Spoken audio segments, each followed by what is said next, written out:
Assalamualaikum warahmatullahi wabarakatuh. Perkenalkan, nama saya Dai Fariha. Di sini saya akan menerangkan tentang bilangan bulat dan bilangan pecahan. Yang pertama ada bilangan bulat. Bilangan bulat terdiri atas bilangan bulat positif atau bilangan asli, bilangan nol, dan bilangan bulat negatif, seperti yang sudah digambarkan pada garis bilangan tersebut. Selanjutnya, di dalam bilangan bulat termuat bilangan-bilangan cacah. Bilangan cacah yaitu bilangan yang dimulai dari 0. Ada juga bilangan asli, bilangan yang dimulai dari 1.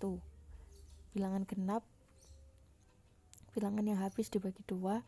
Bilangan ganjil, bilangan yang tidak habis dibagi 2 atau bersisa.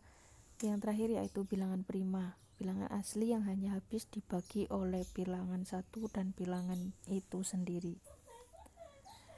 Selanjutnya yaitu operasi hitung bilangan bulat. Yang pertama, penjumlahan dan pengurangan. Berlaku 1.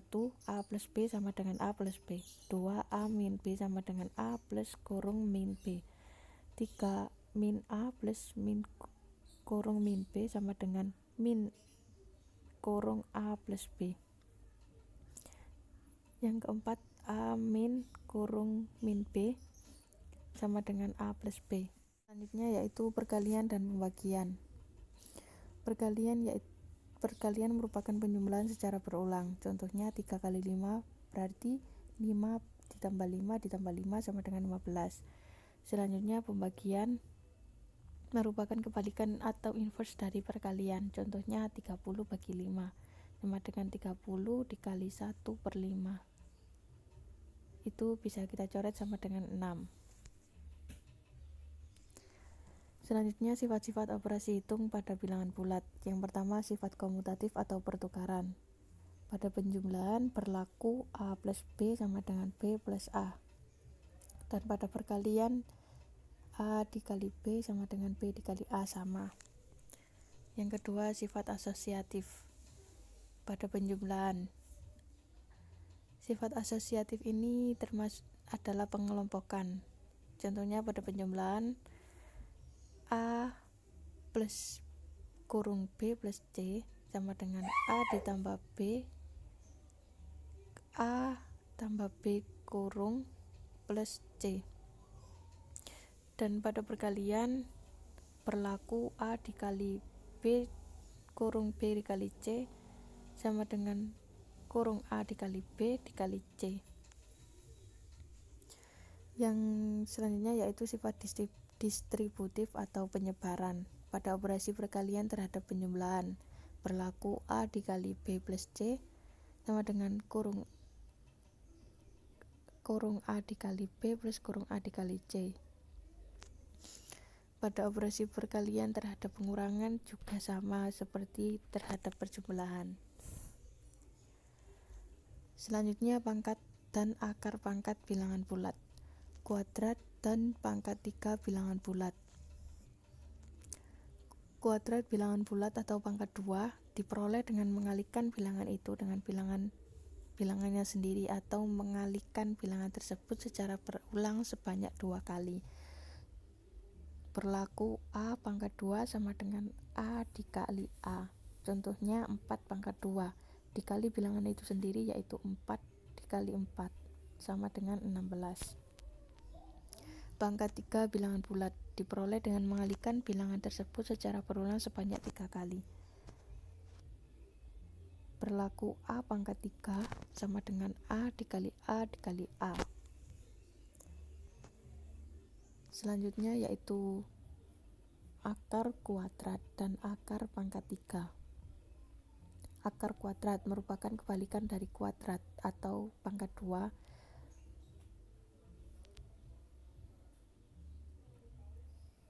Selanjutnya akar pangkat 3 merupakan kebalikan dari pangkat 3. Lambangnya 3, akar pangkat 3. Selanjutnya bilangan pecahan. Bilangan pecahan terdiri dari pembilang dan penyebut. A per B. A adalah pembilang dan B adalah penyebut. Macam-macam bilangan pecahan. Pecahan biasa, pembilangnya lebih kecil dari penyebut, seperti A per B jadi A lebih kecil dari B. Contohnya 2/4. Pecahan campuran, pembilangnya lebih besar dari penyebut. Contohnya 6/3. Selanjutnya pecahan desimal, pecahan yang dalam penulisannya menggunakan tanda koma. Contohnya 0,5, 1,75. Bentuk desimal dapat diubah ke pecahan biasa atau pecahan campuran dengan menggeser tanda koma ke arah kanan dan dengan memperhatikan persepuluhan, perseratusan, perseribuan, dan seterusnya. Contohnya bentuk pecahan dari 0,5 adalah 5 dikali 1/10 sama dengan 5/10 sama dengan 1/2. Selanjutnya pecahan persen. Pecahan yang menggunakan lambang persentase yang berarti per 100. A persen berarti A per 100. Ada mengubah bentuk persen menjadi pecahan biasa. Yang pertama 25%, 25/100 sama dengan 1/4. Mengubah bentuk persen menjadi pecahan desimal. 35%, 35/100 sama dengan 0,35. Mengubah bentuk pecahan menjadi bentuk persen. 3/4 sama dengan 3/4 dikali 100% sama dengan 300/4%, yaitu 75%. Pecahan per mil, pecahan yang menggunakan lambang yang berarti per 1000. Selanjutnya operasi hitung dalam bilangan pecahan. Yang pertama penjumlahan. Penjumlahan pada pecahan biasa, penyebutnya disamakan dulu baru dijumlah. Yang kedua penjumlahan pada pecahan campuran. Apabila penyebutnya sudah sama, penjumlahan bisa dilakukan langsung. Tapi jika penyebutnya tidak sama, maka harus disamakan dulu. Penjumlahan pada pecahan desimal dengan cara bersusun pendek, tanda koma lurus ke bawah. Jadi tanda koma itu harus diluruskan. Yang kedua pengurangan, sama dengan penjumlahan. Pengurangan juga terdiri dari pengurangan pada pecahan biasa, pecahan campuran, dan pecahan desimal. Pada pecahan biasa, penyebutnya disamakan dulu baru dijumlah. Pada pecahan campuran, apabila penyebutnya sudah sama, pengurangan bisa langsung dilakukan. Jika penyebutnya tidak sama, maka harus disamakan dulu. Untuk pengurangan pada pecahan desimal dengan cara bersusun pendek, tanda koma lurus ke bawah, sama seperti penjumlahan. Selanjutnya yaitu perkalian.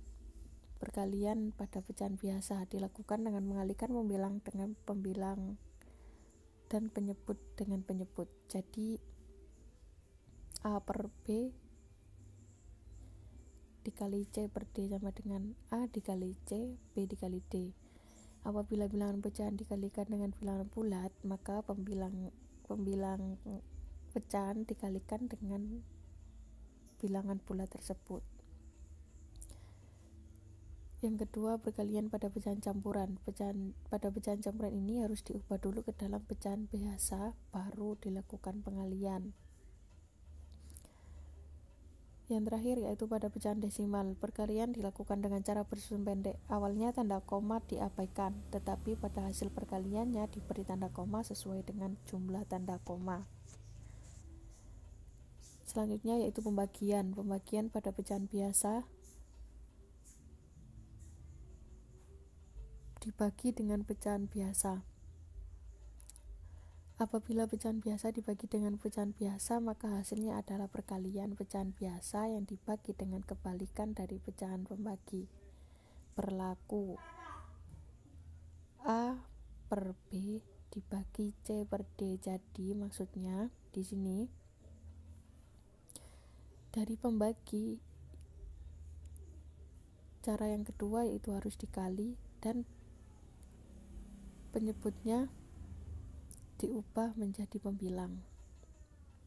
Yang kedua, apabila pecahan biasa dibagi dengan bilangan asli, maka berlaku A per B dibagi C sama dengan A per B dikali 1 per C. C yaitu bilangan asli. Jadi kalau ada bilangan asli berarti ada 1 per bilangan asli tersebut.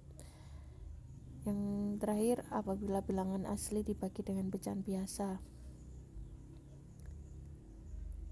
tanpa ada tambahan angka 1 atau 1 per C, jadi tetap, tapi diubah menjadi bentuk perkalian. Selanjutnya yaitu pembagian pada pecahan campuran. Mengubah pecahan campuran ke pecahan biasa. Untuk yang kedua, pembagian pada pecahan desimal dilakukan dengan cara bersusun pendek, sama seperti pada penjumlahan harus disamakan tanda komanya.